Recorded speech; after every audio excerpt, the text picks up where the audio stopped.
인생은 전설 채널에 오신 것을 환영합니다. 오늘 이야기 바로 시작합니다. 아침에 눈을 떴을 때 옆자리는 이미 비어 있었답니다. 남편 민석은 요즘 정말 바빠졌고 저보다 먼저 집을 나서는 날이 많았어요. 거실 탁자 위에는 식지 않은 커피가 반쯤 남겨져 있었고 달그락거리며 멈춘 식기세척기의 알림음만이 조용한 집 안에 퍼지고 있었지요. 그 소리를 멍하니 들으며 손끝으로 테이블을 두드렸고 평소처럼 습관적으로 핸드폰을 켰을 때였어요. 화면 위로 올라온 배달의 알림 중 하나가 눈에 걸렸어요. 주부 우대, 시간 자유, 고수익 알바, 단기 OK. 아무 생각 없이 스크롤을 내리다 손이 그 문구에서 멈췄던 거예요. 그때는 정말 그냥 그랬답니다. 단순한 호기심, 어쩌면 지루함. 민석은 제게 늘 말했어요. 집에 있으면 편하겠다. 나는 바빠서 숨 돌릴 시간도 없어. 그 말이 농담처럼 들릴 때도 있었지만 가끔은 뼈가 있더라고요. 정말 그럴까요? 편하다는 게 뭔지 저도 잘 모르겠더라고요. 하루에도 수십 번 시계만 쳐다보다가 침묵에 잠식되는 기분을 민석은 알까요? 일이 바빠서 그렇다고 요즘 회사가 돌아버릴 것 같다고 말하던 민석의 얼굴이 떠올랐어요. 그 말을 들은 저는 대답 대신 웃었고 멍하니 누워만 있던 어느 날이 떠올랐지요. 그 문구를 눌러 들어갔을 땐 솔직히 그냥 어떤 내용인지 알고 싶었던 거예요. 주소가 적힌 지도와 함께 단순한 메시지 창이 하나 떴어요. 초보 가능, 출근 전 상담 필요. 로 연락 주세요. 그 순간엔 제 손이 왜 그렇게 느리게 움직였는지 모르겠어요. 전화를 건 것도 아니고 문자를 보낸 것도 아니고 그저 화면을 멈춰놓고 몇 분을 더 바라만 봤거든요. 그리고 그 문구가 계속 떠 있었던 그날 저녁. 민석이 퇴근하며 물었어요. 오늘 뭐 했어? 저는 고개를 들지 못하고 조용히 말했답니다. 그냥 하루 종일 멍하게 있었어요. 그래도 좀 쉬니까 좋지? 민석은 웃으며 말했지만 그 말이 꽂혔어요. 쉬는 게 좋다니 그런 게 좋았던 적이 있었던가요? 그날 밤 다시 핸드폰을 열었고 다시 그 문구를 눌렀고 다음 날 상담을 잡았다는 확인 메시지가 도착했을 땐 이상하게도 가슴이 뛰더라고요. 처음엔 그냥 클릭해본 거였다고 나중에 꼭 그렇게 말해야겠다고 다짐했었습니다. 하지만 이미 저는 그 화면을 지우지 못한 채 하루를 넘기고 있었답니다. 그게 시작이었고 그 감정은 지우지 못한 채 자꾸 되살아났습니다. 무섭기도 하고 이상하게 해당감도 있었던 그 순간을 지금도 기억하고 있답니다. 그때의 망설임이 결국 제가 가장 처음 놓쳤어야 했던 신호였는지도 모르겠습니다. 거울 앞에 앉아 파운데이션을 덧바르고 립스틱을 고르게 펴 발랐을 때 저는 속으로 참 이상한 기분이 들었습니다. 평소엔 바르지도 않던 립라이너를 손에 쥐고 있던 제 모습이 낯설기보단 익숙해지려는 순간 같았어요. 집을 나서기 직전까지도 몇 번이나 입술을 찍어보고 치마 끝을 정리하면서 다시 앉았다가 일어서기를 반복했지요. 민석은 그날도 아침 일찍 출근했고 저는 그 틈을 타 조용히 나왔습니다. 핸드폰 속 주소를 다시 확인하고 건물 4층으로 올라가며 심장이 조금 빠르게 뛰는 걸 느꼈습니다. 문을 열고 들어섰을 때 가장 먼저 눈에 들어온 건 강한 조명이었어요. 하얗고 차가운 형광등 아래 메이크업이 진한 여자들이 웃으며 절 바라보고 있었거든요. 그중 한 명이 손거울을 내려놓으며 물었어요. 처음이세요? 긴장하셨나 봐요. 저는 얼떨결에 고개를 끄덕였고 억지로 미소를 지으며 대답했답니다. 네. 처음이라 좀. 그녀들은 나지막이 웃었고 그 웃음이 이상하게 뼈 속까지 들어오는 것처럼 느껴졌어요. 다 처음은 그래요. 금방 익숙해져요. 무서운 거 하나도 없어요. 그 말이 위로였는지 체념이었는지 잘 모르겠더라고요. 그녀들의 피부는 반들거렸고 손톱은 반짝였고 그 눈빛은 오래된 피로처럼 느껴졌습니다. 잠깐 대기석에 앉아 있었는데 제 무릎 위에 놓인 가방이 유난히 무거워 보이더라고요. 괜히 열어보는 척하면서 시선을 피했고 입술 안쪽을 살짝 깨물었는데 그제야 입안에서 은은한 립글로스 맛이 났어요. 아무 말 없이 다리를 꼬고 앉아 있었고 발끝이 계속 바닥을 두드렸지요. 정말 그 순간 저는 내가 무슨 짓을 하려는 건지 스스로 묻고 있었어요. 잠시 후 작은 사무실 문이 열렸고 중년의 여자가 들어왔어요. 그녀는 짧은 안경을 끼고 있었고 검은 원피스를 입고 있었는데요. 제 옆에 다가와 앉더니 종이 몇 장을 책상 위에 펼쳐 보였답니다. 초보라고 들었어요. 괜찮을 거예요. 본명은 사용 안 해도 되고 시간대도 조율 가능해요. 그녀가 그렇게 말할 때 저는 고개를 끄덕이며 입술을 한 번 더 핥았고 손끝은 종이 끝자락을 만지작거리고 있었어요. 혹시 여기 위험하진 않나요? 제가 조심스럽게 물었을 때 그녀는 웃으며 대답했어요. 여기 위험했으면 내가 먼저 도망갔겠죠. 겁먹지 마세요. 전부들 그렇게 시작해요. 그 말을 들은 순간 참 이상하게도 어깨가 내려갔어요. 긴장이 풀린 건지 체념한 건지 모르겠지만 그때의 나는 조금 무너졌던 것 같아요. 이름 대신 사용할 별칭을 쓰는 칸이 있었고 손이 머뭇거리다가 날이라는 글자를 적었어요. 선아리는 제 친구 이름이었고 순간 떠올라 그냥 썼는데 나중엔 그 이름을 자꾸 저와 혼동하게 되더라고요. 계약서 마지막 장에 사인을 하고 고개를 들었을 때 거울에 비친 제 얼굴은 평소보다 화장이 진했지만 감정은 훨씬 옅었어요. 마치 그 순간부터 저는 어떤 연기를 시작하게 된 사람 같았고 그 연기는 생각보다 오래 깊게 지속될 것 같은 예감이 들었답니다. 그렇게 저는 나리로 첫 출근을 준비하게 되었고 아무도 모르게 제 이름 하나를 지웠던 날이었습니다. 처음부터 옷이 불편했답니다. 아무리 거울 앞에서 각을 맞춰 입고 앞섭을 고르고 스타킹을 다시 펴봐도 몸에 맞지 않는 옷처럼 어딘가 삐거덕거렸어요. 고개를 숙이고 허리를 굽혀 신발을 신을 때 치마 자락이 허벅지 위까지 말려 올라오는 걸 보며 잠시 주춤했는데요. 그 짧은 순간에도 돌아갈까 란 생각이 지나갔지만 전화벨 소리와 함께 발은 다시 현관 앞으로 움직였지요. 그렇게 나는 첫 출근이란 단어에 갇힌 채 문을 열고 나왔습니다. 택시를 타고 이동하는 동안 손가락은 계속해서 무릎 위 가방끈을 만지작거렸어요. 왼손이 가방을 쥐면 오른손이 풀면 다시 쥐고 그 반복 속에서 머릿속은 텅 비어버린 느낌이었죠. 창밖을 지나치는 풍경은 아무것도 기억에 남지 않았고 기사님이 여기 맞으세요? 라고 물을 때까지 도착했는지도 몰랐어요. 엘리베이터를 기다리는 동안 발끝은 바닥을 두드리듯 떨렸고 건물 안으로 들어서는 그 몇 초간은 심장이 크게 뛰는 소리가 귀 안에서 웅웅 울리기까지 했답니다. 그날 제가 입고 있던 옷은 제 옷이 아닌 것 같았어요. 허리에 달라붙는 블라우스는 팔을 움직일 때마다 안쪽 살을 누르는 듯했고 화장은 내가 그린 게 맞나 싶을 만큼 진하게 발려 있었지요. 다른 방에서 먼저 근무 중이던 여자들이 저를 보며 웃었는데 그 웃음이 따뜻한 인사처럼 들리지 않고 어디선가 오래된 익숙함이 느껴져 더 무서웠어요. 처음이세요? 오늘은 그 방 쓰실 거예요. 커튼 뒤쪽에 립밤이랑 티슈 있어요. 그들이 그렇게 말했을 땐 저는 고개만 끄덕이며 어색한 미소를 지었지요. 방에 들어서자 어두운 커튼과 벽에 걸린 조명이 먼저 눈에 들어왔어요. 공간은 작았고 창은 없었으며 공기는 묘하게 무거웠습니다. 테이블 위에 놓인 핸드크림과 라이터, 미니 향수가 저를 낯설게 쳐다보는 기분이었어요. 커튼 뒤편에 앉아 대기하는 동안 손은 계속 무릎 위에서 서로를 문지르며 체온을 확인했고 눈은 문 쪽을 두세 번씩 확인했죠. 첫 손님이 들어오기까지의 몇 분은 시간이 아예 흐르지 않는 느낌이었어요. 그렇게 나는 그 방에 앉아 있었습니다. 날이라는 이름으로요. 문이 열리고 첫 발소리가 들렸을 땐 숨이 멎는 줄 알았어요. 남자는 말없이 의자에 앉았고 저는 억지로 입꼬리를 올리며 말했어요. 안녕하세요. 처음 뵙겠습니다. 그가 고개를 끄덕이며 제 옆으로 시선을 돌릴 때 저는 웃는 척했지만 손은 땀이 나서 미끄럽더라고요. 많이 떨리세요? 그가 물었고 저는 조금이요. 첫날이라서요. 라고 대답했는데요. 목소리가 너무 작아서 들리지 않았는지 그는 자세를 바꾸며 말을 이어갔어요. 첫날이면 기억에 남겠네요. 긴장하지 마세요. 그 말을 듣고 나서 저는 웃었지만 안쪽에서부터 뭔가 울컥 올라오는 걸 느꼈어요.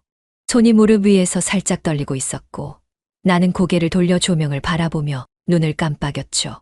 왜 이러지? 마음을 다잡으려 했지만 손이 건드린 그의 무릎이 미세하게 흔들릴 때 안에서 무너지는 소리가 났던 것 같아요. 그는 조용히 제 손을 잡았고 나는 저항하지 못한 채 커튼 뒤쪽으로 이동했어요.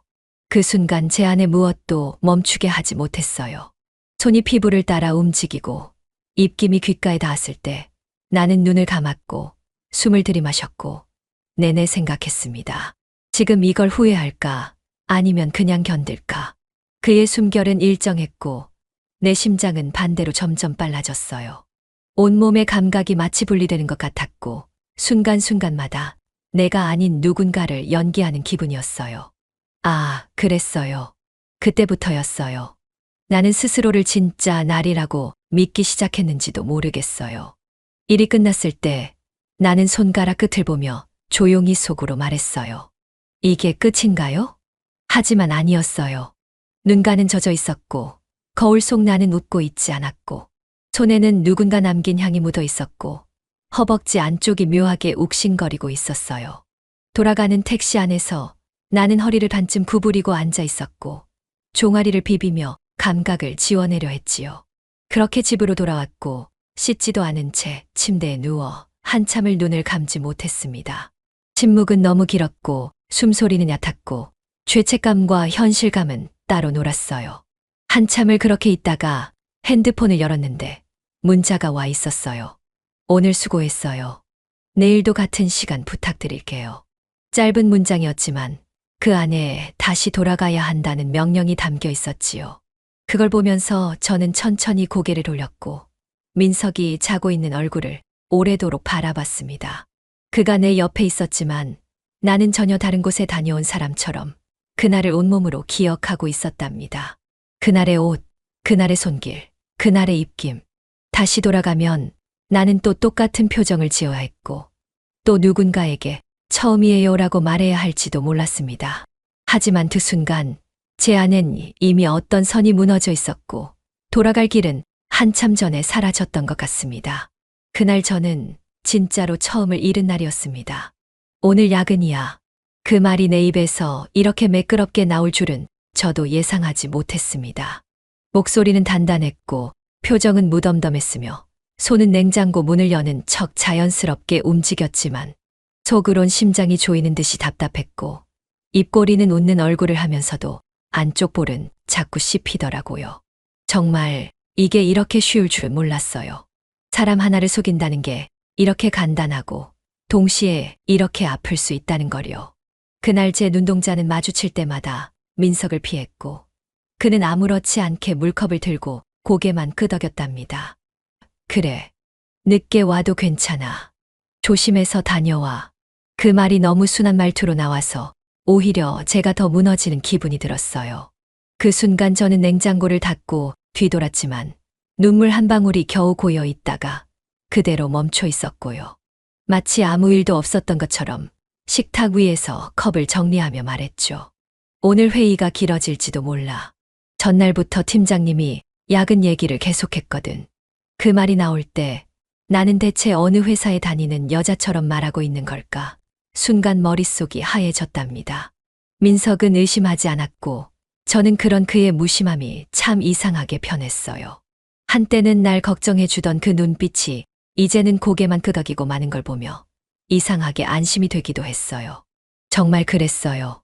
남편이 더 이상 질문하지 않으니까 나는 더 잘 숨을 수 있었던 거예요. 그런 말 너무 잔인한가요? 아니요. 사실 저는 그 침묵이 고마웠어요. 그 침묵 덕분에 저는 조금 더 부드럽게 나쁜 선택을 반복할 수 있었거든요. 그날 이후로 야근이라는 단어는 제 삶에서 가장 안전한 단어가 되었고 그 말 한마디면 화장을 진하게 해도 향수를 더 뿌려도 조금 더 늦게 들어와도 아무 문제가 생기지 않았어요. 거짓말은 처음엔 덜컥거리며 굴러가는 바퀴 같았지만 반복되니 오히려 너무 매끄럽게 돌았고요. 제 자신이 두렵다기보단 이게 익숙해지는 나를 매번 구경하는 기분이 들었답니다. 익숙하다는 건 참 무서운 말이에요. 죄책감조차 익숙해지면 그건 죄가 아니라 습관처럼 느껴지거든요. 오늘은 늦게 들어올 것 같아. 응, 알았어. 나는 먼저 잘게. 그 짧은 대화를 끝내고 집을 나서던 순간 뒷덜미가 싸늘했어요. 분명히 민석은 아무 말도 하지 않았고 눈빛에도 변화는 없었지만 어쩐지 그날따라 현관문이 무겁게 닫히는 소리가 마음에 남았거든요. 돌아보지 않았고 핸드백을 조여매며 다시 거울을 확인했어요. 립스틱은 번지지 않았고 향수는 손목에 여전히 묻어 있었습니다.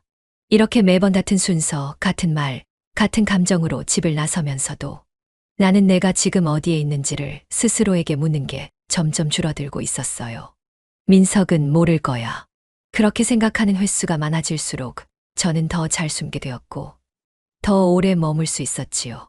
하지만 아무리 숙련돼도 거짓말은 여전히 나를 찌르는 바늘 같았고 그날 밤 돌아오는 발걸음이 이상하게 무겁고 허벅지가 저릿했던 건 아마 기분 탓만은 아니었을 겁니다. 오늘도 같은 시간, 같은 문을 열었고 같은 커튼 뒤에 앉았지만 이상하게도 심장이 뛰는 방향이 달랐습니다. 첫날엔 모든 게 낯설고 무서워서 심장이 어깨 위까지 차올랐는데 오늘은 무언가 안쪽에서 말없이 끓어오른달까요. 몸은 차분한데 입술 안쪽은 말라가고 손끝은 가만히 있는 척하면서 무릎 위에서 자꾸만 땀을 베었고요.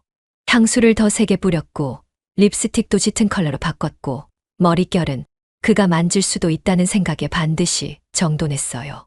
연기처럼만 하자. 아무 일 아니야. 그렇게 속삭이며 화장대 거울을 똑바로 바라보던 제 눈이 살짝 떨렸습니다.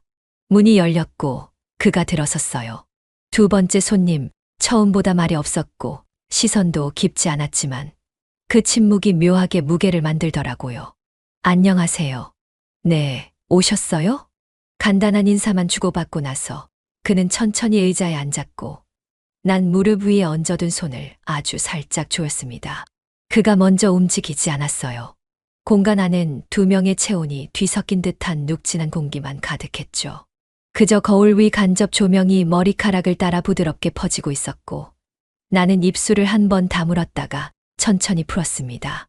그 순간 그의 손이 조용히 내 손등 위를 덮듯 스쳤고 가볍게 그어준 그 온기에 등 뒤로 숨이 닿는 느낌이 퍼졌어요. 심장은 빠르게 뛰지 않았어요. 오히려 천천히 깊고 묘하게 길게 박동했지요. 그는 말없이 내 옆으로 이동했고 나는 시선만 아래로 떨군 채 어깨를 아주 조금 뒤로 눕혔습니다. 셔츠 단추 위로 손끝이 스쳤고 셔츠 깃이 목 아래로 당겨질 때 나는 팔을 들지도 밀치지도 않았어요. 지퍼가 뒤로 툭 하고 떨어졌고 어깨끈이 흘러내리듯 내려올 땐 손가락 하나가 제 팔꿈치를 스치며 길을 만들었죠. 숨이 들이켜졌다가 멈추는 그 찰나 나는 눈을 감았다가 다시 떴고 눈동자에는 안개 낀 듯한 기운이 맴돌았어요. 손이 갈비뼈 아래까지 내려왔고 그는 여전히 아무 말도 하지 않았지만 그 무언의 동의가 방 안을 가득 채웠답니다. 그 순간 저는 스스로를 위해서 내려다보는 기분이었어요. 이제 진짜 이쪽으로 걸어가고 있구나. 내가. 그가 몸을 숙이며 손을 허리에 얹자 나는 살짝 긴장을 풀듯 숨을 내쉬었고 두 팔로 가슴을 가린 채 그대로 가만히 누운 자세로 그의 손길을 그대로 받아들이고 있었어요. 피부와 피부가 스치기 시작했고 그 사이엔 침묵과 얕은 호흡 그리고 아주 작고 부드러운 소리만 있었지요. 이불도 없고 음악도 없는데 내 귀 안에서는 뭔가 자꾸 울렸고 그 울림은 스스로를 부추기는 말 같기도 했습니다. 지금 멈추지 않으면 진짜로 되돌릴 수 없어. 누가 속삭인 건지 몰라도 나는 그 말을 외면하지 않았어요. 셔츠가 완전히 벗겨졌을 땐 몸에 남은 체온이 더 선명해졌고 그는 내 손목을 쥐지도 않았고 입맞춤을 하지도 않았지만 나를 천천히 아래로 눌렀습니다. 목덜미에서 시작된 입김은 쇄골을 따라 천천히 흘렀고 나는 입술을 깨문 채 허벅지에 힘을 주었고 복부에 얹힌 손등이 떨리지 않도록 집중하고 있었어요. 피부 위를 지나던 손바닥이 배 위를 덮을 때 나는 아주 천천히 다리를 모았고 무릎 아래가 살짝 흔들렸습니다. 괜찮으세요? 그가 숨을 고르며 조용히 물었고 나는 눈을 감은 채 고개만 아주 작게 끄덕였어요. 네, 괜찮아요. 오늘은 덜 떨려요. 그 말이 입에서 떨어진 순간 더는 저항도 망설임도 남아있지 않았지요. 어느 순간부터 제 표정은 굳지 않았고 손도 더는 식지 않았고 눈동자도 흐리지 않았습니다. 침대에 몸을 완전히 눕힌 건 처음이었고 등을 대고 바라본 천장은 생각보다 하얗더라고요. 하얀 천장과 하얀 조명 아래서 내 피부가 그대로 드러나 있었고, 그는 천천히 제 옆에 다가와 무릎을 꿇고 앉았고, 한 손으로 내 허리를 감쌌습니다. 입맞춤은 여전히 없었어요. 하지만 두 사람이 가진 체온은 이미 겹쳐졌고, 그 위에 더할 말이 없었답니다. 그날 저는 처음보다 더 깊은 선을, 더 적은 망설임으로 넘어갔습니다. 그리고 처음으로 한 번도 돌아보지 않았습니다. 또한처럼 다녀온 뒤였고, 오늘도 민석은 거실 소파에 몸을 깊숙이 파묻고 있었습니다. 식탁 위에 남은 반찬들이 차갑게 식어 있었고, 전자레인지 안에는 데워지지 않은 국그릇이 고요히 놓여 있었지요. 현관문을 닫을 때 신발을 벗으며 시선이 먼저 민석을 향했지만, 그는 눈을 감고 있거나 감은 척하고 있었고요. 나는 아무 말 없이 거실을 지나쳐 주방으로 향했고, 손끝은 한참이나 수도꼭지를 틀지 않은 채 조용히 싱크대를 잡고 있었습니다. 물론 민석이 먼저 입을 열었어요. 당신 요즘 고생 많지? 그 말에 나는 대답하지 않았습니다. 고개만 조용히 끄덕였고 일부러 물을 트는 신용을 하며 그 소리에 감정을 묻었습니다. 그가 피곤해서 내 눈치를 살피는 건지 아니면 정말 나를 걱정하는 건지조차 구분할 수 없었고, 그 순간 내 몸에는 여전히 그 사람의 체온이 희미하게 남아 있었거든요. 속옷 안쪽에 스며든 향이 미처 빠지지 않은 채로 그대로 감돌고 있었고, 나는 그걸 민석이 맞지 않기만을 바라고 있었어요. 욕실로 들어가 옷을 벗었고 브라를 벗자 그 사람의 손길이 다시 떠올랐어요. 살짝 눌린 자국이 그대로 남아 있었고, 팬티를 내릴 땐 무릎 근처까지 내려오지 않게 조심히 접어 세탁기 안에 던졌지요. 샤워기 물줄기가 등을 타고 흘러내렸지만 아무리 뜨거운 물을 틀어도 목덜미에 남은 숨결은 지워지지 않았습니다. 나는 손바닥으로 목을 문지르듯 감싸며 몇 번이고 물을 끼얹었고, 그 와중에도 민석은 여전히 거실 어딘가에 앉아 나를 믿고 있는 얼굴을 하고 있을까봐 무서웠습니다. 샤워를 마치고 나온 후 나는 드라이기로 머리를 말리며 거울을 봤고, 거울 속 내 눈빛은 점점 무뎌지는 것처럼 보였어요. 웃지도 않았고 울지도 않았고 그저 무표정한 얼굴로 바람에 머리카락을 날리고 있었고, 귀 뒤로 넘긴 머리카락 사이로 귓불 아래가 빨갛게 닳아 있었는데, 그게 민석 때문인지 아니면 아까 다녀온 그 방 때문인지는 잘 모르겠더라고요. 침대에 누우니 민석이 몸을 돌려 말없이 팔을 벌렸고, 나는 그대로 그의 품에 안긴 척했습니다. 심장이 붙는거리인데, 그토록 가까운 온기인데 왜 이렇게 낯설까 싶었고, 그의 팔 안에서 눈을 감으려 했지만 눈꺼풀 아래로 떠오른 건 민석이 아닌 다른 사람의 손이었어요. 그 순간 민석이 말했습니다. 우리 요즘 말이 너무 없어진 것 같아.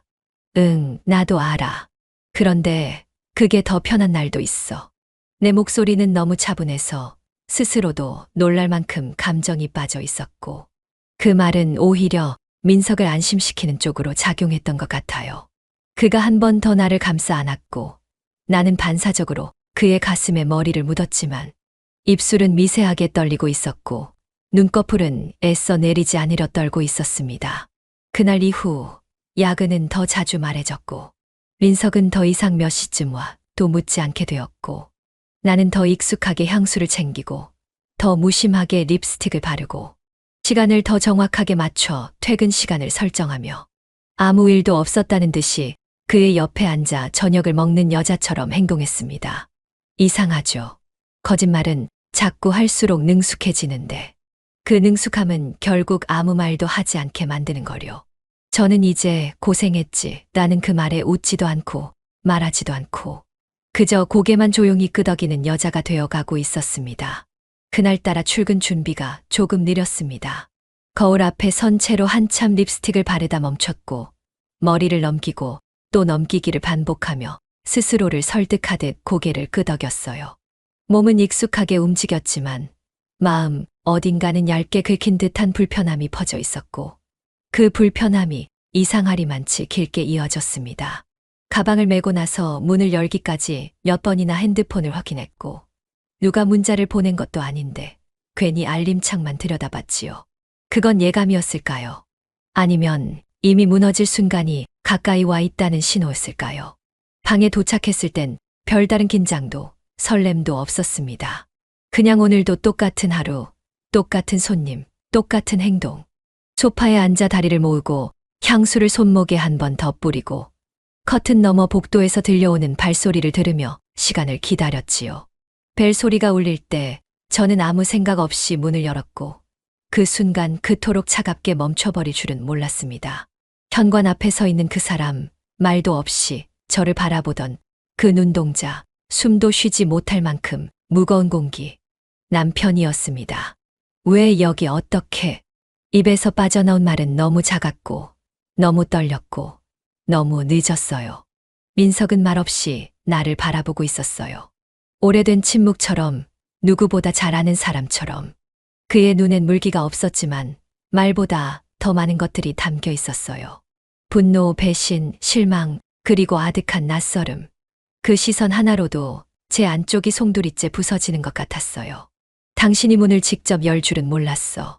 그의 목소리는 낮았고 단호했으며 마치 날 시험하듯 차분했지만 끝이 뚝 끊긴 말이었어요.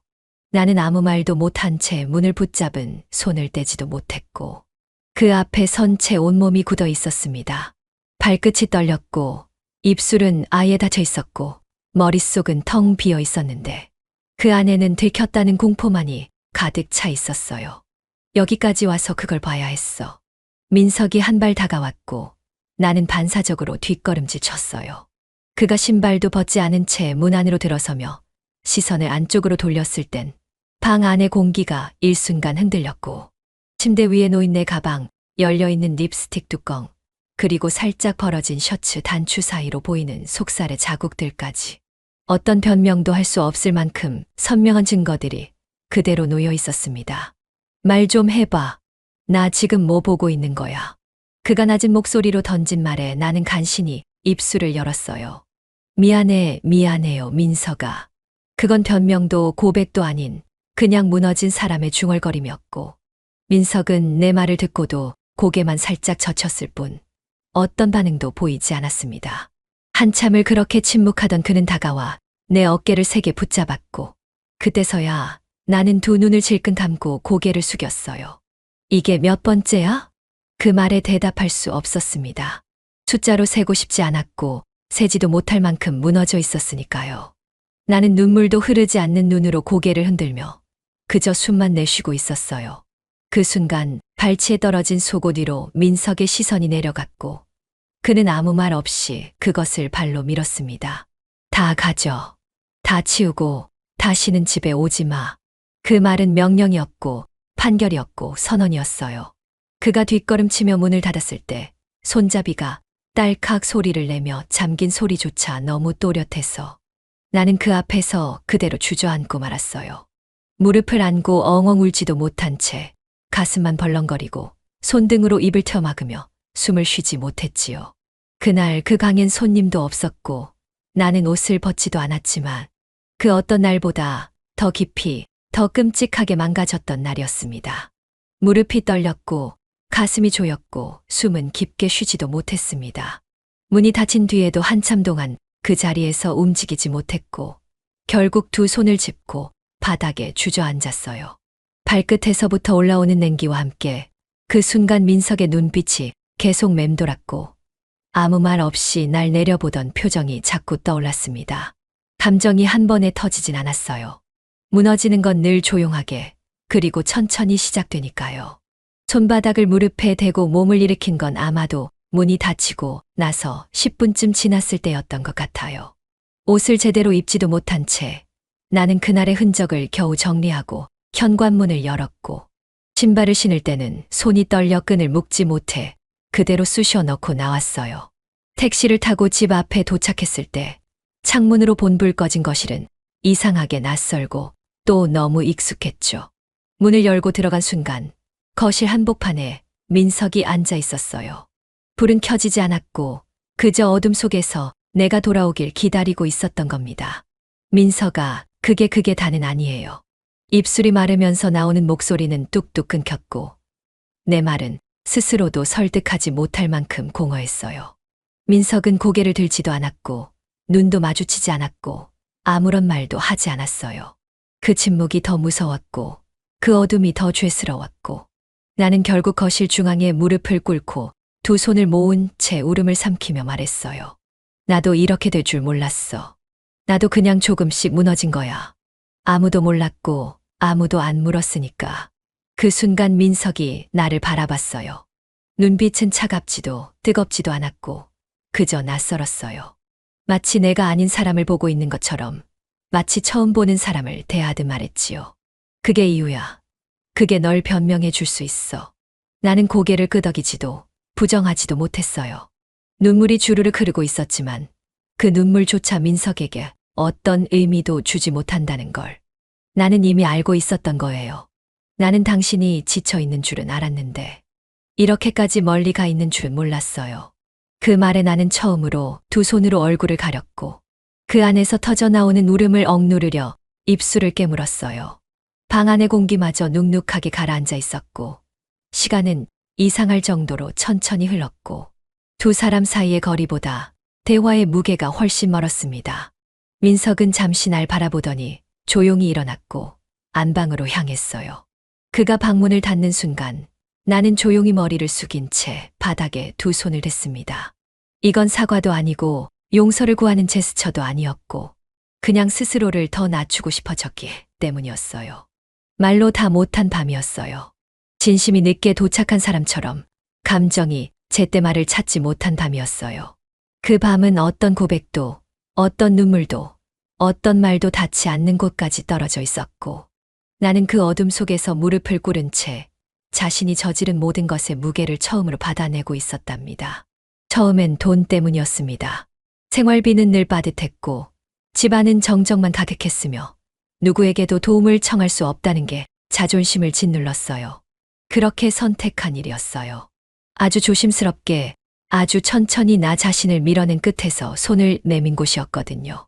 그런데 어느 순간부터 그 방에서 누군가에게 바라보이고 있다는 사실이 묘하게 위로가 되기 시작했습니다. 돈이 목적이 아니라 감정을 느끼고 있다는 사실이 나를 덜 외롭게 만들었어요. 나는 그 말을 민석에게 끝내 하지 못했어요. 그날 이후 민석은 나를 제대로 마주 본 적이 없었고 그의 눈은 점점 나를 지나쳐가기만 했습니다. 왜 아무 말도 안 해? 왜 내 눈을 피하는 거야? 나는 그저 속으로 중얼거렸고 끝내 물을 수 없었어요. 그저 그 한마디. 당신은 왜 나를 안아주지 않았나요? 그 말을 꺼내지 못한 채 또 밤은 무겁게 흘러가고 있었습니다. 바람이 창문을 흔들던 밤이었습니다. 민석은 거실에 등을 기댄 채 앉아 있었고 나는 그 앞에서 마치 누군가에게 용서를 구하는 사람처럼 조용히 서 있었어요. 말을 꺼내려 했지만 목이 마르고 입술이 굳어서 결국 먼저 입을 연 쪽은 민석이었어요. 넌 나보다 외로움이 먼저였구나. 그 말은 짧았고 너무 차분했으며 그래서 더 아프게 가슴을 찔렀습니다. 나는 그 말을 듣고도 아무런 대꾸를 하지 못했어요. 고개를 숙인 채 눈을 감았고 숨조차 조용히 삼키며 겨우 버티고 있었지요. 그 순간 마음속 어딘가에서 아니야라는 말이 맴돌았지만 입 밖으로 나오진 않았어요. 그건 부정하고 싶어서가 아니라 이미 틀렸다는 걸 나도 알고 있었기 때문이었어요. 민석은 고개를 돌린 채 한마디를 덧붙였어요. 그래도 그 전에 한 번쯤은 내게 말해줄 수 있었잖아. 나는 그 말에 반박할 어떤 말도 찾지 못했고 다만 가슴을 누르며 그때 내가 왜 아무 말도 못했을까라는 후회만 반복하고 있었습니다. 진실은 상처가 되어버렸고 그 진실을 입에 담은 사람도 듣는 사람도 그날 이후 다시는 같은 눈빛을 주지 못하게 되었던 것 같아요. 그리고 나는 그 자리에 서서 조용히 무너지고 있었습니다. 아침에 눈을 떴을 땐 민석의 자리가 텅 비어 있었습니다. 베개엔 머리카락 한 올도 남아있지 않았고 이불은 정리조차 되어 있지 않았어요. 그저 누군가가 더 이상 이곳에 눕지 않을 거다라는 확신만이 공간 안에 무겁게 내려앉아 있었어요.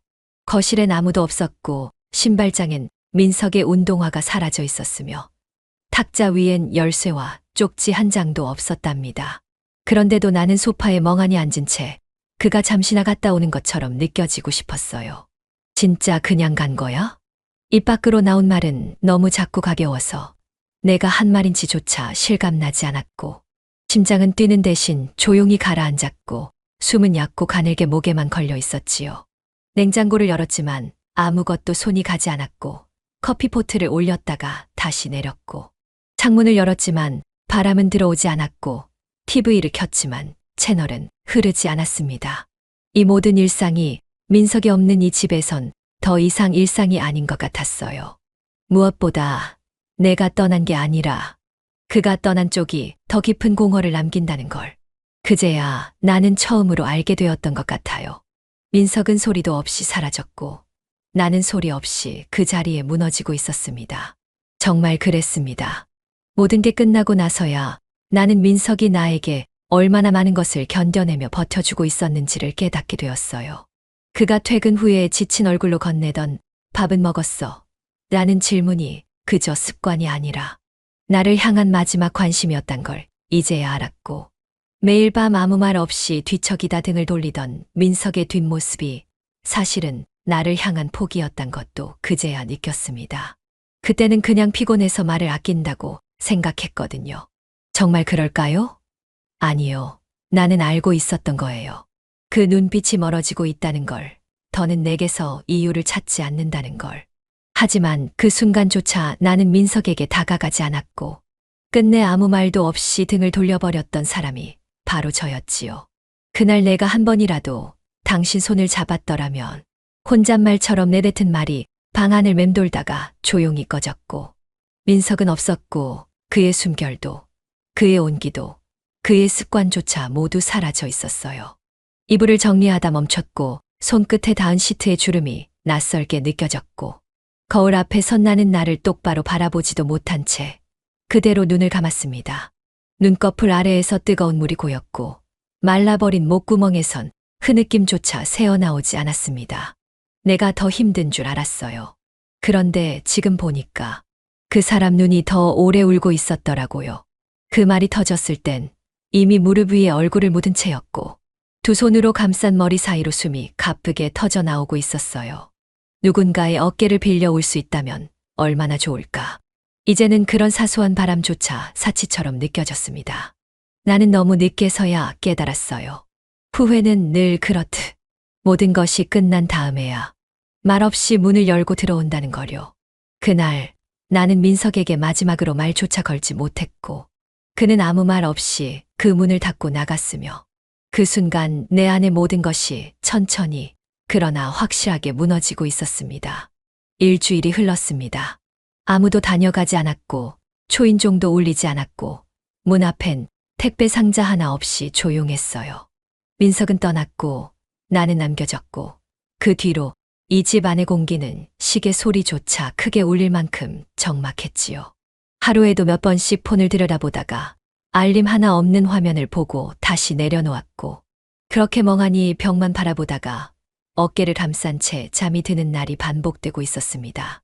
그날도 같은 저녁이었어요. 햇살이 주방창의 마지막 흔적을 비추고 전기 주전자가 끓는 소리를 내고 있었고 나는 익숙한 동작으로 찻잔을 꺼내려다 손이 멈췄습니다.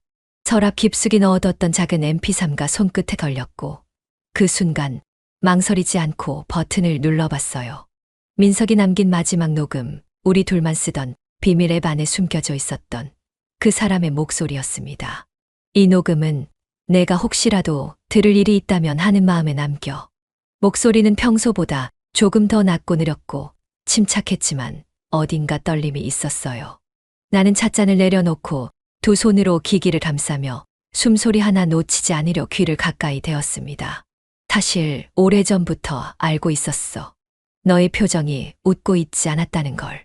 그 말에 눈꺼풀이 저절로 감겼고 가슴 깊은 곳에서 뜨거운 것이 차올랐어요.